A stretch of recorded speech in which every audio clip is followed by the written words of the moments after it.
Welcome to everybody that's tuned in this morning, no matter where in the world you are. Such a pleasure to have you on board, and believe me, absolutely elated because we're talking to the GROOVY Shirt Club coming out of the UK, I think in London, and I think I know where he's at as well. We're talking to Rob, of course, and well, I tell you what, I think I'd better do this.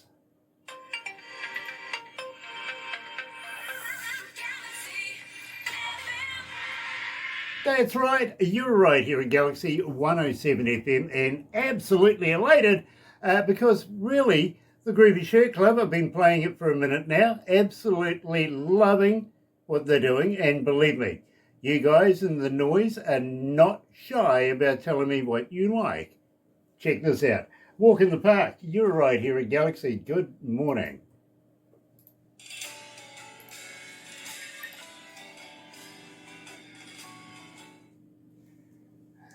So how you feeling, Rob? You okay? Yes, I'm good, thank you. Nice. Just to let you know, we're in every English-speaking country in the world, and some that aren't. Rob, I don't know how that works, but I'll take it anyway, all right?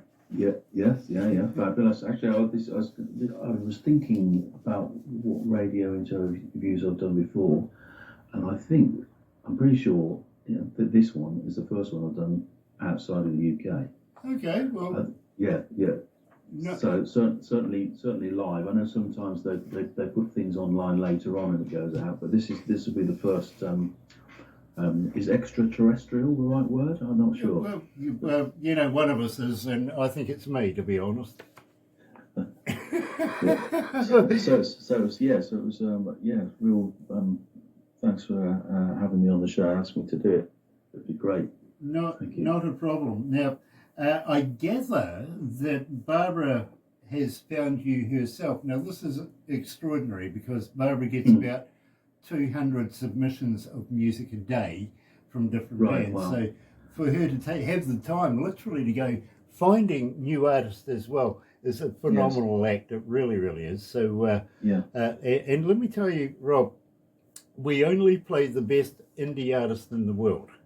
So, well, thanks. Well, that's a pleasure to be in that category, that's for sure. Well, you've ticked all the boxes, and believe me, with Barbara found you, and then she's gone to production, and Barbara, see, we can only do so much in a month. So, no, of course, yes. So when you're getting a couple of hundred, you've got to be vicious sometimes and just whittle it down to something manageable, which then goes to a board, and once it's approved by the board, because they're only interested in our image anyway. Yes. Which I think is ridiculous because then they give it to me and look at me, I'm great for their image, aren't I? Yeah, know what I mean? I got the best face for radio ever. But Rob, honestly, Barbara gives it to me in a little USB device that I have absolutely no information, and I go and play you in my car. Wow, I guess it's good. So yeah, you sounds like you generally like the music then, which is really very flattering. Well, the thing is this, Rob, you see, I've been an engineer for about 47 years, and when it comes to me, basically, and when we first started doing this, I had all the stuff saying, you got to do this interview, you got to do that interview, and I was just getting like, enough, right? Let me base it on the quality of the music itself. I don't know who you are or what the name of the song is, no information. And when I'm interested, well, that's when we put together an interview. Yeah, well, that's good to hear because actually, I think more and more, especially the big commercial stations in the UK, are starting to get more and more restrictive and kind of playing the same thing. I'm going to have to break in there, my friend. We're about to go live, okay? Okay.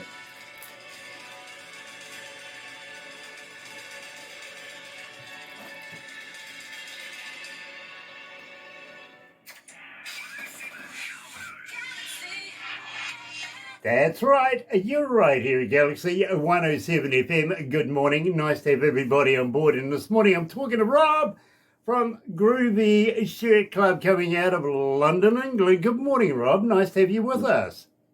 Good morning to you and good evening in the UK. Yeah, absolutely. What is it, about almost midnight now? I'm looking at the clock. Yeah, it's 20 to 12. Yes, 20 to 12 midnight tonight. Well, I tell you what, you're looking well for the witching hour, that's for sure.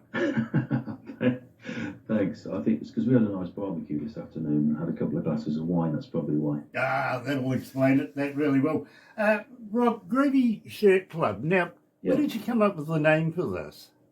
Okay, I get that asked a lot. Actually, it was because when I first got the project together, I had the idea of doing some new songs because I had a sort of a bit of a pause from it. It was the songs came first, really, because it was just a random thing. I got approached by an independent film company in Australia to submit a couple of songs for the soundtrack for the film that they were making, and that was just before COVID, and then COVID hit, so the film never got made because the COVID thing came along.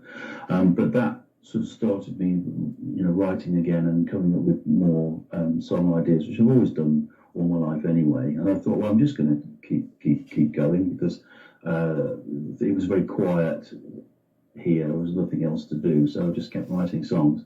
And then when it sort of eased off a bit, just having a glass of wine and a friendly chat with a couple of mates, and we were just talking about it, and they said, "Oh, so what are you going to call it?" And I do have a kind of penchant for a nicely patterned floral shirt, and the two friends that I'm with both have similar tastes in shirts, and all three of us were wearing these kind of bright floral pattern shirts, we're sitting in the sunshine drinking a glass of rosé, and I just looked around at all three of us. They're nothing to do with the group, but I said, "Oh, what about the Groovy Shirt Club?"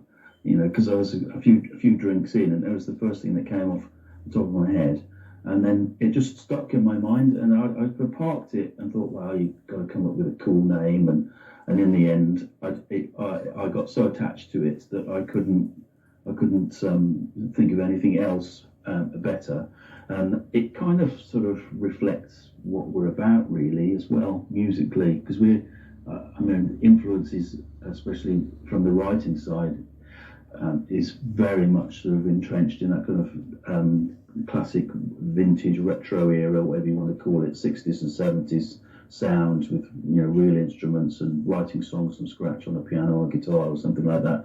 So it kind of has that sort of harking back a little bit to that sort of late 60s, early 70s hippie era as well.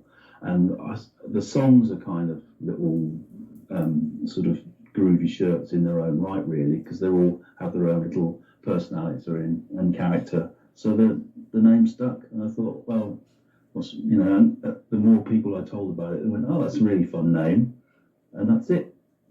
And believe me, I'm absolutely fascinated. I am. But we kicked off the show with a walk in the park. Now, yes, I don't get off.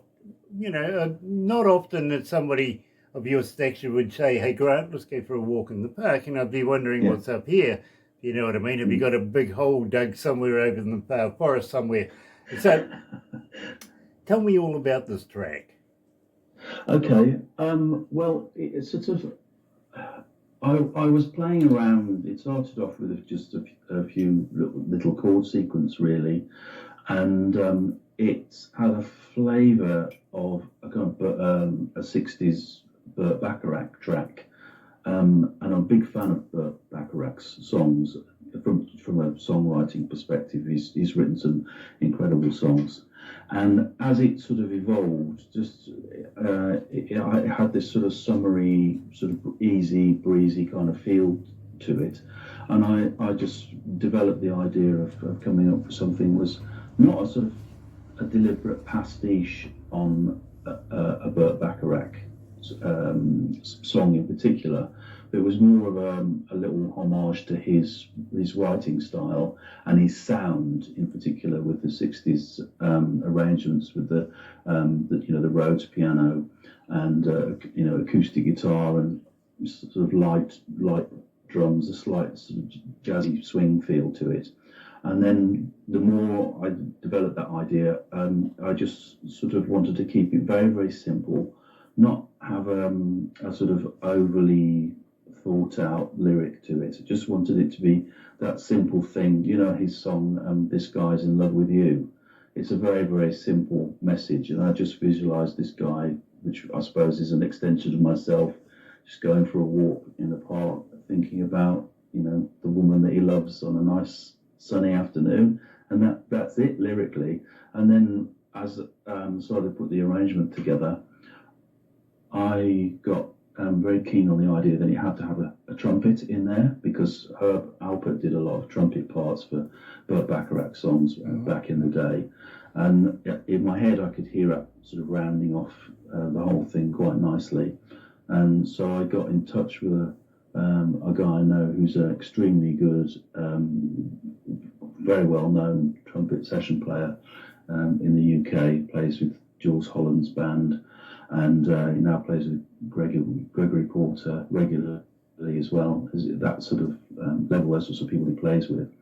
And I sent him the track and I said, you know, I want some trumpet on this.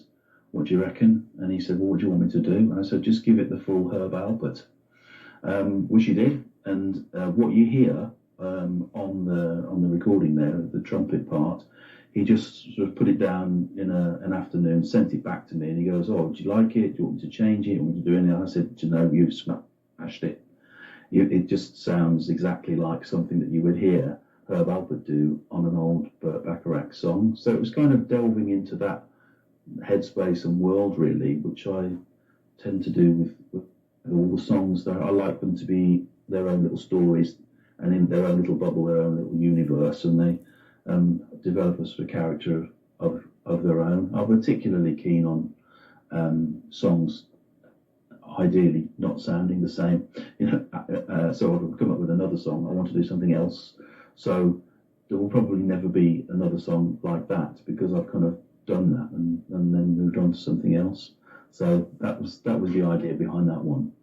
Now, Rob, I got to let you know, I'm the oldest of three brothers. And when we were growing up, I kind of liked setting up my brothers for a little bit of fun, you know what I mean? So, you know, it's good sibling rivalry. And if you remember back in the day, you might remember Mum getting some of these artificial flowers with, you know, the metal wire through the, you know, and of course they had it wrapped in green paper and made it look like a flower and stuff like that. I used to get these things and wrap them together and get my brothers to put them in the power sockets. Yes. Just to see if they would smoke. Right. You know what I mean? Believe me, I'd set my brothers up all the time. My gosh, almost caught the house on fire doing all sorts of stupid things like this, you know, including kill my brothers a number of times. So when I see a name like Electric Flowers, it just brings me back to the day when my brothers are sitting there going like this, you know. And so did you do the same thing? No, I came to a completely different route. That was nothing to do with trying to set the house on fire. It was it was a sort of a convergence of a couple of different things, really. I'd actually the melody for that track and the arrangement and the idea for it actually came to me in the middle of the night in a dream, and I sort of woke up. I could still hear it. I picked up the guitar, turned on the voice recorder, and played it. So I'd got it captured, because if you go back to sleep, it's gone. You're never going to hear it again.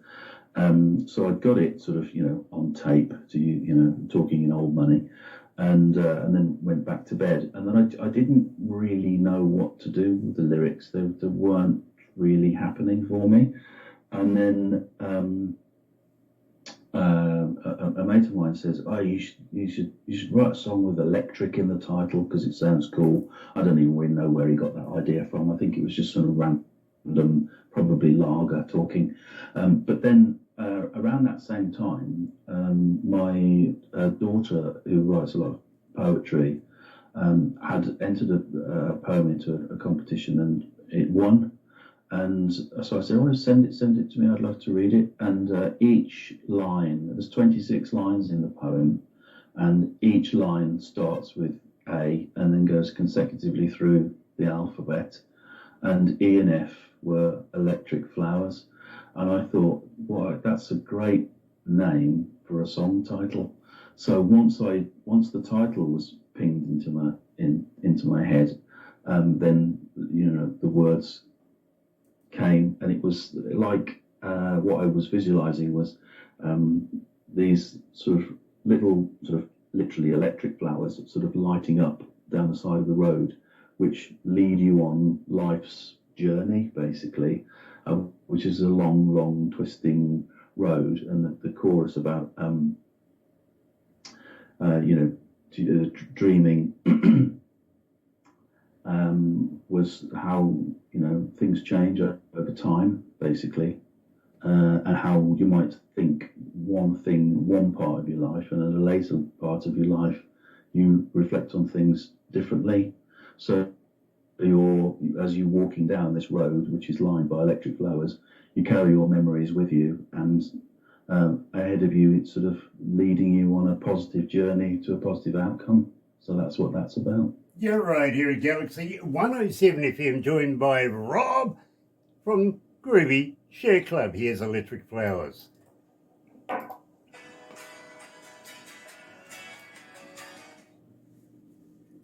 How you feeling, bro? You okay? Yes, I'm good, thank you. How are you? Oh, not bad, not bad. 30.1. 30.1. Wow. Yeah. That's pretty cool. How many countries are tuned in right now? 158. 158 countries tuned in right now. Oh, great. That's not Great. That's amazing.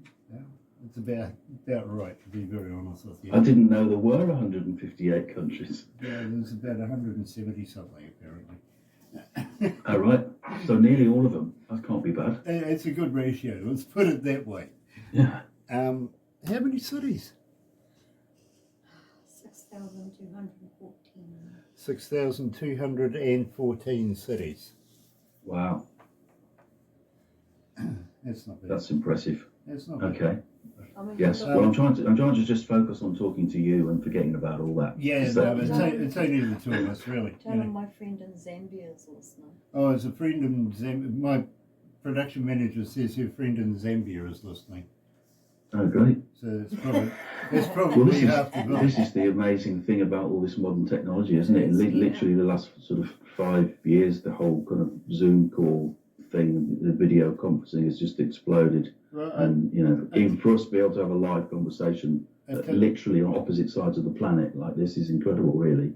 I'll tell you what, Rob, what you really want is the numbers at the end of this, the stats at the end of this, how many people, well, it's not people, it's actually devices, the IP addresses that we ping off on.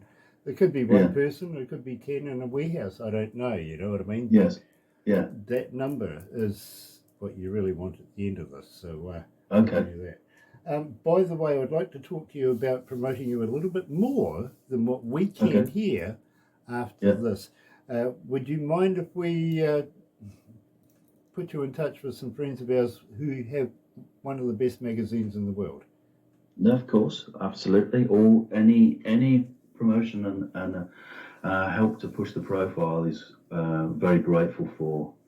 Because it's like you say. I mean, I'm genuinely flattered that you picked the songs out of all those submissions and things, because it is tricky to get heard, and so anything that's going to help and any support that's around, I'll obviously do my best to kind of to go with it and Rob, I'll try and get the best outcome. Honestly, I trust Barbara because she knows exactly what we're looking for here. She's well trained. She knows her job explicitly, and when she comes and says, "Grant, I want to add this into the files," there's no question. You know what I mean? So yes. There's something there that she found within your music that has kicked this off. So well done. Oh, okay. Well, wow. Thanks.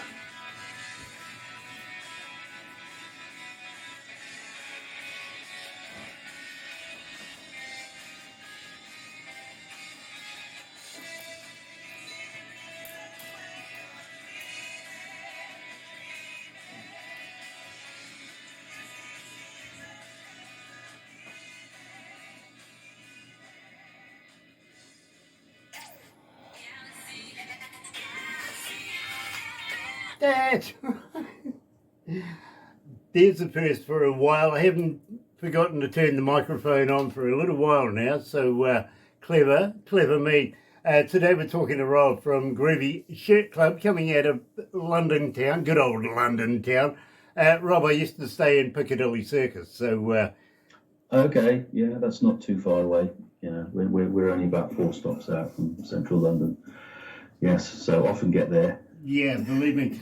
Here's one for you, and this really did happen. I met up with a young lady coming out of London, and she says, "Oh, you must come back to my place." And I went, "Oh, yeah, I'd love to. Where do you stay?" She goes, "Up a butt." Well, let me just say, she wanted me to move in, but, it didn't come as advertised.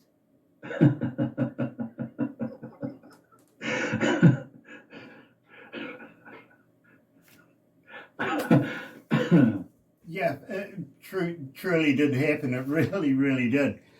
Now, I've got a young lady by the name of Fiona. She's coming out of Washington State in the USA, and she's saying, "Rob, as a fan, how do I get hold of you? Are you on Facebook? Are you on X? Are you a talker? But more importantly, do you respond?" Yes, we would do. Yeah, we're actually on everything. So there's, I suppose the base platform is the actual website, which is groovyshirtclub.com. And I've done multiple searches and put GROOVY Shirt Club in just to sort of test what other things might come up. And you just get us because it's such a unique name that it doesn't, it's not similar to other things out there. So you literally get us. So the website is groovyshirtclub.com. And from there, you can go to Facebook. We have a Facebook page, which is at GROOVY Shirt Club, Instagram, which is at GROOVY Shirt Club, TikTok at GROOVY Shirt Club, because I've been able to get them with that name because it's totally unique. So if people send messages, yes, of course, we'll respond. And the music's on all the streaming platforms. Sorry, YouTube, iTunes, Spotify, Deezer, Tidal. It's on all of them. So once you sign up to the distributor, I'm with TuneCore, which is based in New York. Once I upload a track there, they send it literally to every single streaming platform there is everywhere in the world. And once I sort of set the date that I want it to go live, it goes live simultaneously everywhere. So the music's very easy to find. I mean, even if you just did a basic internet search for us and put GROOVY Shirt Club in, then the website, the Facebook page, YouTube channel, all those sorts of things will come up. And we're on so that everyone talks about Spotify these days, don't they? They seem to have kind of almost taken over. But you see, it's interesting actually because the track that we released a couple of weeks ago, I don't know how these things sort of find their way, but it's doing a lot better on iTunes than Spotify, and the previous track that we released was the other way around. So who knows? But I think it's probably rooted in independent radio, because like I was saying before when we were off air, it's quite restrictive in the UK. That a lot of the big commercial radio stations are playing, it's the same kind of artists, the same kind of sound. It's very difficult to get any airtime at all. Sometimes even if you're well known, and they particularly want tracks that are short because of the TikTok era and all that kind of stuff. So I sort of bent to that a little bit, but more recently I've gone, do you know what, I'm not doing that anymore. Here's the song, this is what we want to be, this is how we want to sound, we want to be true to ourselves, and we want the music is honest and authentic. It's in there in the playing and the writing. We don't use any AI, any electronics, any trickery. It's a band, drums, bass, guitar, piano, Hammond organ and voices, and that's most of the time what the arrangements are. And the independent radio stations, their criteria, like you were saying earlier, is, we will play the song if we like it. If we think it's any good and we like it, we'll play it. Whereas that's not the criteria that drives some of the big commercial radio stations. So when you put a song out and it sort of gets, I get iTunes start reporting now on where things are being played, and it's sort of it's all over the place, and almost don't have any control over it. So it is great when you mention, here's so and so in Washington State, US. That'd be great. If they want to send us a message, I will reply. Nice. Now, Rob, I've worked for some of the biggest government radio stations, not only here in New Zealand, but Australia and a number of other countries as well. And the primary objective here is maybe not the music and certainly not the artists or anything like that. It's money. You know what I mean? So the more they can churn out to a reliable source, and usually those who are making the top 40s, if you know what I mean, and charging the big money for the big artists and everything like that, well, it trickles down. So it leaves absolutely no space for what I think, is absolutely missing talent from around the world, literally. And it doesn't matter if you come from the Ukraine, it doesn't matter if you come from Tokyo, or maybe even from London, England. Yes, it's about the music, and that's what it should be. It should all be basically about the quality of the music, shouldn't it? Inherently, it starts with the quality of the songwriting. If you've got a good song, and it's played well by great musicians and mixed and produced well, at the end of the day, it's down to people's taste. But some of the big commercial stations, it's almost as if they're trying to sort of control that. Rather than just kind of putting it out there, letting it fly, and let people decide whether they like it or not. And it's a bit of an old school attitude these days. So I am very grateful for the independent stations around the world who play the music, because that is their criteria is very, very simple. Is it any good? Do I like it? And if the answer is yes, they play it, and that's it. Well, let me tell you, Robin, this really happens every night, literally. I get to work about 9:30 at night, and I got to go past reception, literally, to get to my offices and then down the hallways to different various studios. Now, the receptionist, Sarah, lovely young lady, leaves out 3 USBs for me. The first one basically is stats for the day, how we performed, all that sort of stuff on the global scale.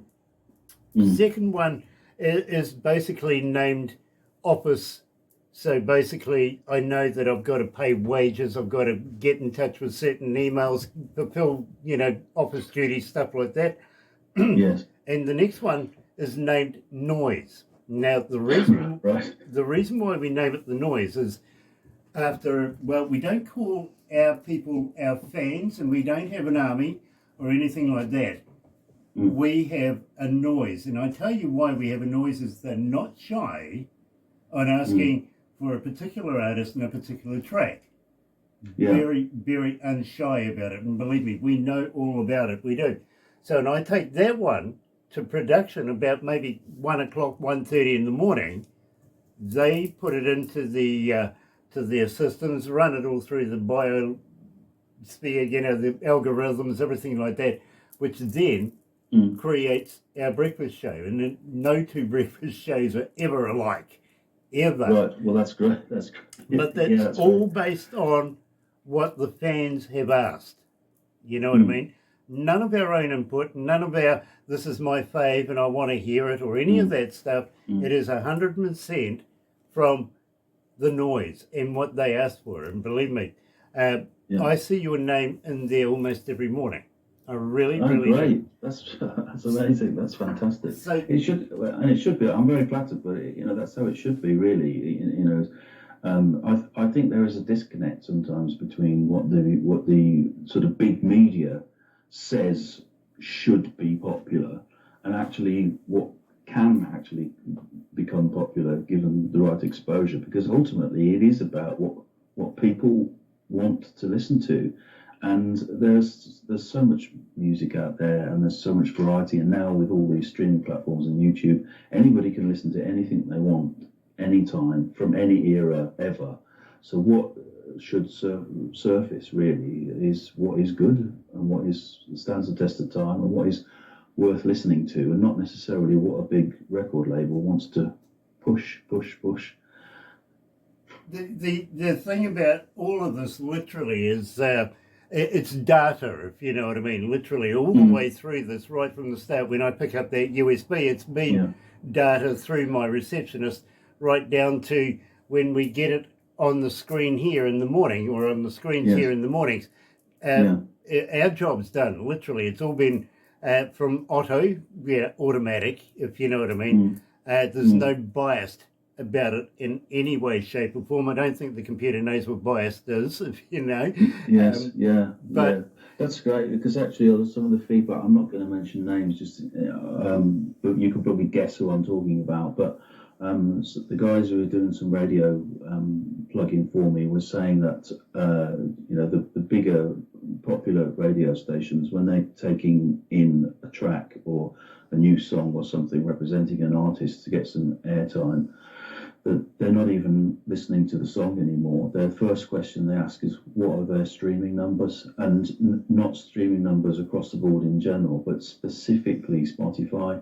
So you can, as an independent artist trying to break through, get into a bit of a catch-22 situation, because to get big streaming numbers you need the radio airtime, but it's the airtime that provides the streaming numbers, so you get caught between the two. But I think it's very sad that, when you think of people like John Peel and Janice Long and Annie Nightingale and those sorts of guys, who were sort of big names in the UK in the 60s, 70s, 80s, whatever, they would just have that idea of, I'm going to play it because I like it. Now that doesn't happen.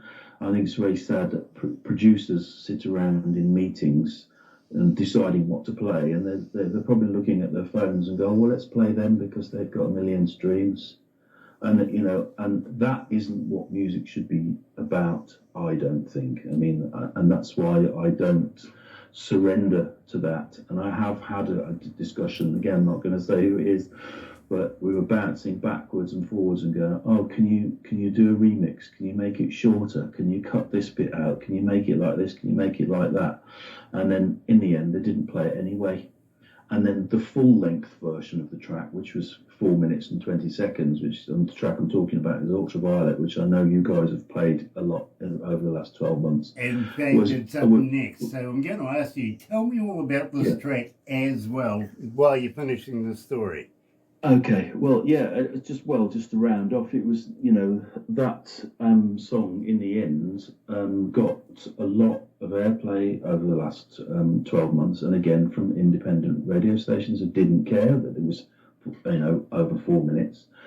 And the feedback that I got was, we love the track, we're going to play it, and it's been record of the week on a couple of radio stations, and it got us a lot of exposure, and it's that one is over 120,000 streams on Spotify, and other streaming platforms it does well as well. The other thing is, with those, they don't actually show you the numbers. You don't know how many streams that they're publicised. Otherwise, I think that's why people look at the Spotify numbers. But to describe the track, so what's Ultraviolet about? It's the lyrics are probably a little bit cryptic, but it's just what came out really. But it is basically, again, it was something that sort of evolved from a dreamlike state, half awake, and I just saw myself flying above planet Earth and looking down on it, and there's all this talk of climate change and environmental collapse and all this kind of stuff, which is humans' fault.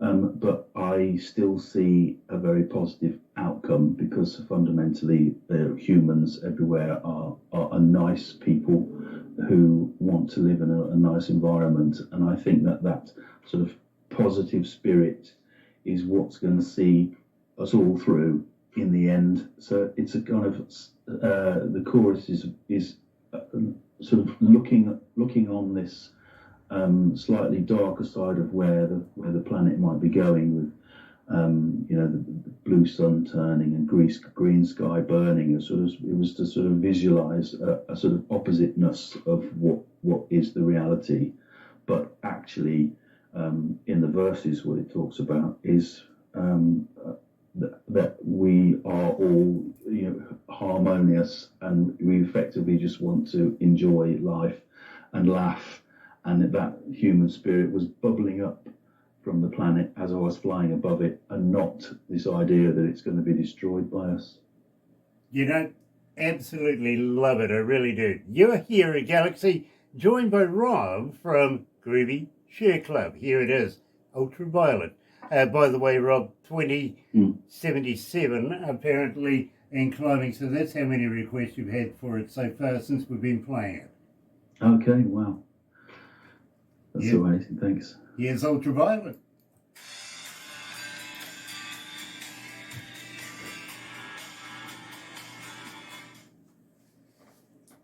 Yeah, 2077 requests, not bad. Oh, 2077. Yeah. So I thought he said 7. I missed that bit. No. He said 77. That's incredible. 2077 times it's been requested. Yeah. So, in the last wow. In the last it couple was of only weeks. out just over a year ago. Not bad. Not Wow. bad. That's amazing. Well, thank you for playing. I know you've been playing it a lot, so I do. Again, I do appreciate. I don't take any of this for granted. I appreciate it when I get such positive feedback. It's again, Rob. it's great to hear. We don't put it in manually. It's done all by the machine, all on the statistics that we have on these devices every morning. You know what I mean? So it's basically you who keep requesting the music, and I got to say thank you, because believe me, without you, I wouldn't have a job, to be very honest with you, but I wouldn't meet hugely interesting people, much like Rob here from GROOVY Shirt Club, and I'm absolutely fascinated with his work. I really am. Going to ask you though, Rob, you got anything in the can coming up in the near future? Yes, at the moment, not doing anything live at the moment. We did. I've recorded a load of new tracks just before Christmas, and we're now working in the sort of production stages of that. Of getting the overdubs done, and fine tuning the arrangement, and that kind of thing. So there's some new tracks going to be coming out fairly soon, hopefully. But again, because we're just a totally independent artist, and it's driven by what we want to do when we want to do it. And there's no particular time pressure. It's about getting the tracks out when they're ready. And the other thing is, with the whole streaming thing being so popular now, what I've found is that actually it sort of empowers you to just effectively just release one track at a time. When it's ready. I think that the idea of releasing an album isn't quite as important in people's minds these days. And as you release one track at a time, people make up their own albums with their playlists that they make. So that's what we're working on next is getting more new songs out. We did Can You Hear Me, which the new sort of remix of that one that released about 3 weeks ago is doing quite well now, and that's going to be followed on fairly soon with some more stuff. Very cool. Brand new songs. Rob, I'm going to cut in because we've got We Are Everyone. We'll round it up there. Yes. But don't go anywhere, because after this I want to have a chat to you about, of course, introducing you to some friends of ours with a magazine. Okay. Okay. But at the same time, Barbara's going to take some photos. Have you ever been a cartoon before? Have I been a cartoon? No. You're going to be now, unfortunately. Am I? Yeah, look, Barbara makes fun of me all the time, literally. And there's a funny story attached to it, but you haven't got time. But believe me, she'll probably turn a couple of the photos into cartoons as well, if you know what I mean. Okay, looking forward to that. Hang in there, brother.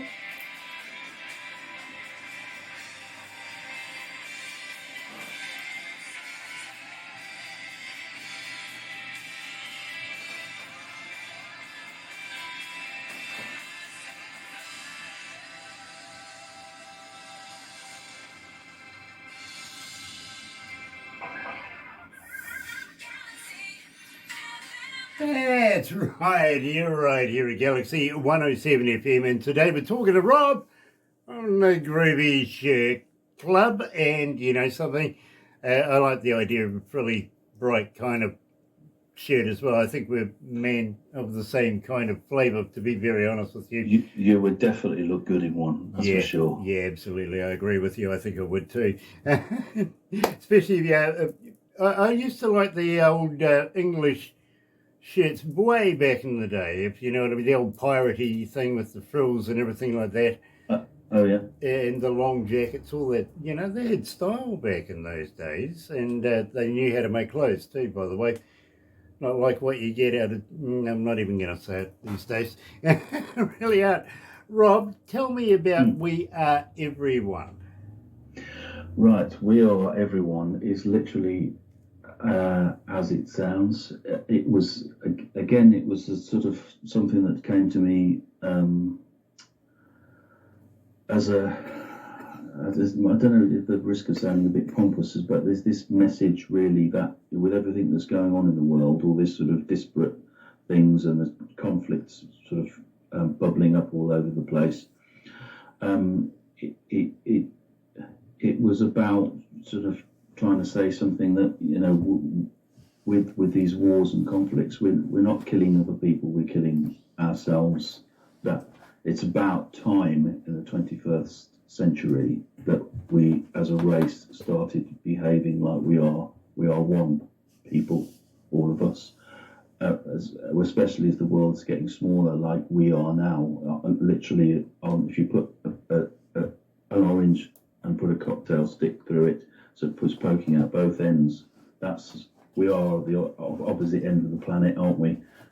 You and I speaking right now, the world is much smaller, and I do feel like we don't seem to be learning from all these catastrophes and conflicts that happened before in the past, and it's time to sort of we need to sort of grow up, because we literally are just one people, regardless of race, colour, religion. There has to be a way that we can just all get on with it and live with each other as neighbours. And the idea came to me. I was reading an article about Cheddar Man, which was a sort of a Stone Age body that was found in peat, I think it was. I can't remember the detail now, and it was almost perfectly preserved, and it was in England.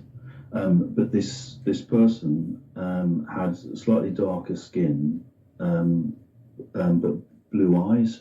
But over time, that sort of colour of the skin has become more pale, because, you know, we're living in the northern hemisphere, and it's just seemed like, you know, at the end of the day, particularly when you know, certain people get worried about skin colour, which I find utterly irrelevant, that it just shows you that it's just complete and utter load of nonsense, because people, Northern European white people have come from the same place as everybody else. So you go back and back and back and back and back and back in time. We are this one person who's become everybody. So we are all interconnected in some way, shape, or form. That we are literally everyone. All of us are part of the same thing, of the same family. So, you know, it's something that I've always sort of felt passionate about. So the idea for the songs came to me after reading this article, and there we are. And the other bit about the verse, about I watched at a similar time, there was an article on a science program in the UK about how two universities were working on how to literally record video using DNA, and they managed to do it. So they recorded a short video, encoded it in DNA, sent the DNA strand over to a university in America, and they were able to watch the video. I don't know how they do it. I find that phenomenal. But what it made me, what inspired me, was that if that is possible, then everything that has ever happened in the world, ever, to all of us, is somehow encoded in all of our DNA, like we are a data recording organism for everything ever, which also means that we are all connected. You know, if we trace it back far enough, you and I, who have never met until tonight, are related. We are from that same one person. You know, there's a big possibility there really is. My mother was Scottish too, by the way. But having said that, I had a Magnus Pike moment, I really did. You're right here at Galaxy, we are everyone.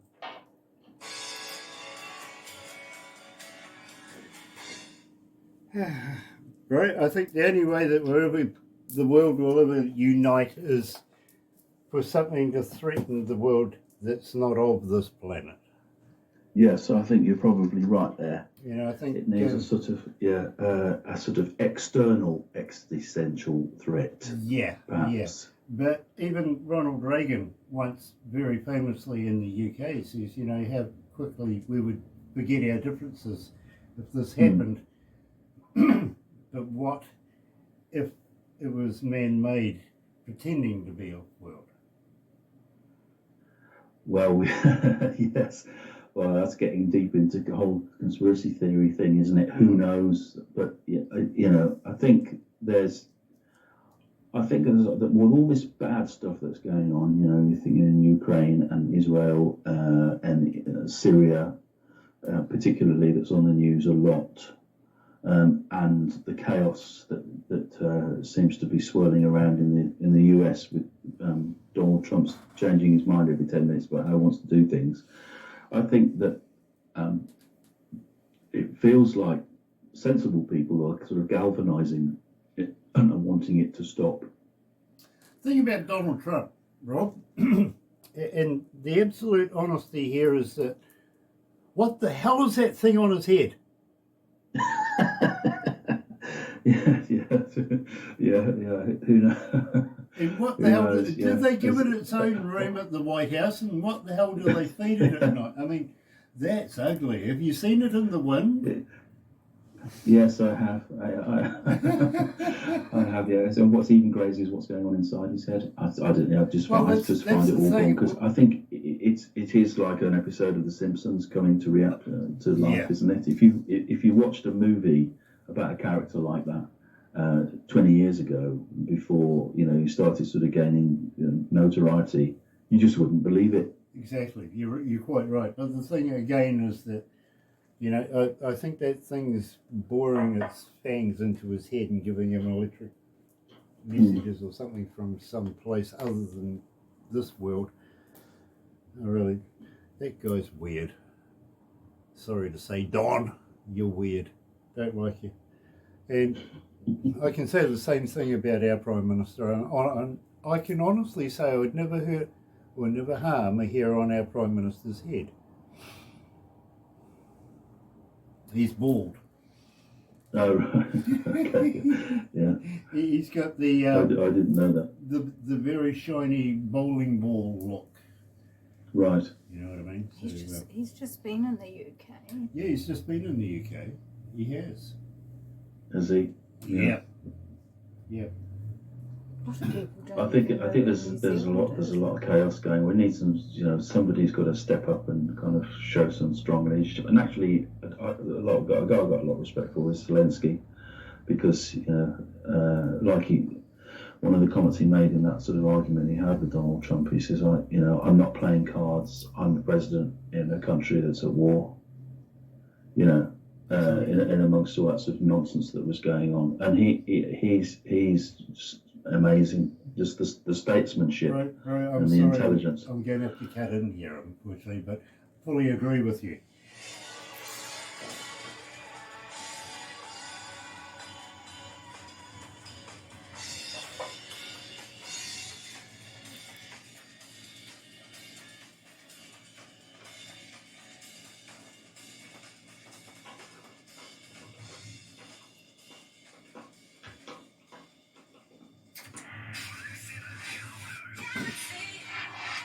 That's right, you're right here at Galaxy 107 FM, and today we're talking to Rob from the band GROOVY Shirt Club coming out of London. Now, Rob, We don't normally talk about politics unless we're pulling fun out of it or anything like that, if you know what I mean. We like to find the light-hearted stuff in life, and well, we managed to get our message across at the same time, you know what I mean? So, Yes. yeah, I fully agree with you with what you were saying from our friend from the Ukraine, Mr. Zelensky, if you know what I mean. But I'm going to leave it there because I don't get any more deeper than that. Having said that, Rob, I got to say thank you so much for staying up so late at night over there in good old London town and having a chat to us down here in the Antipodes. And, you know, I would really, really be honoured at some stage to possibly meet you in person. You never know what might happen in the near future.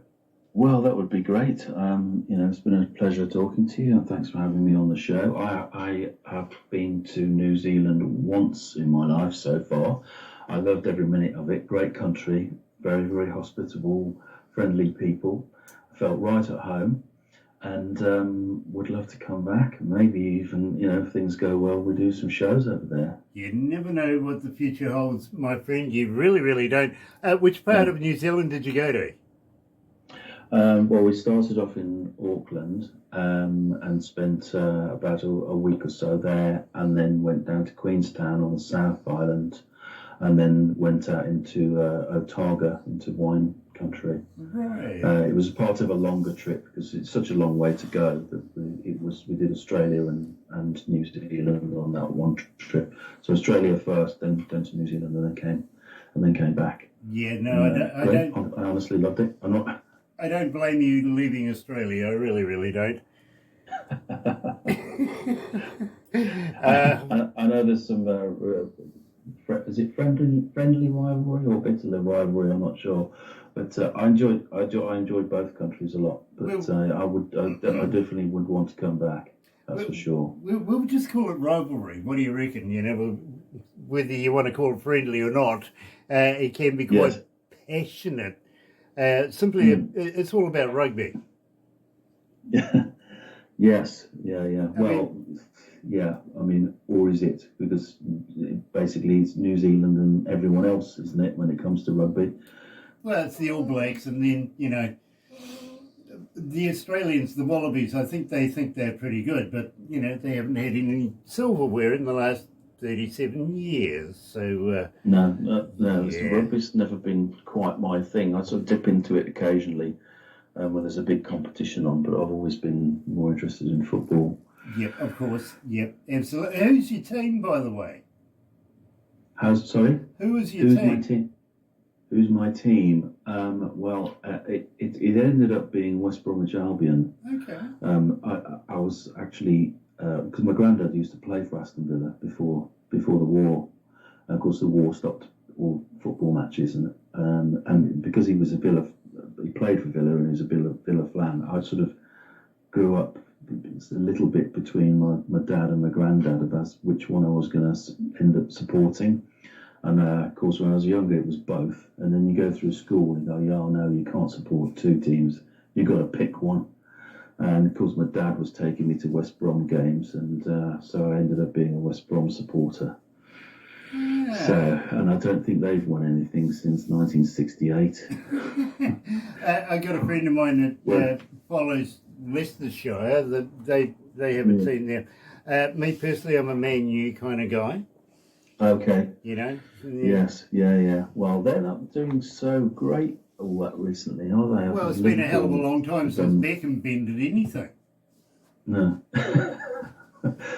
No, someone's here, maybe. Yeah, exactly. Believe me.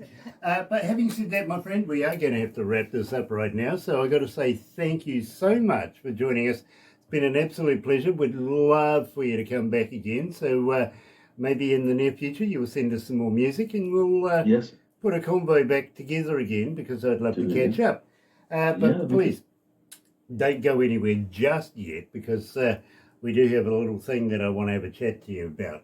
In the meantime, for everybody else that's joining us this morning, I've got to say thank you so much for joining us. For everybody around the world, and believe me, for our friends over in India, got to say thank you for joining us as well. believe me, it's an absolute pleasure. And for everybody in Japan and everything like that, thank you as well. In the meantime, join myself and Barbara in the morning, 5:30 in the morning, through until 10 o'clock in the breakfast show, guaranteed 100% indie artists, best in the world. And believe me, can't go wrong. You really can't. In the meantime, have a great day. And from everybody here, and especially from me, happy radio, everyone.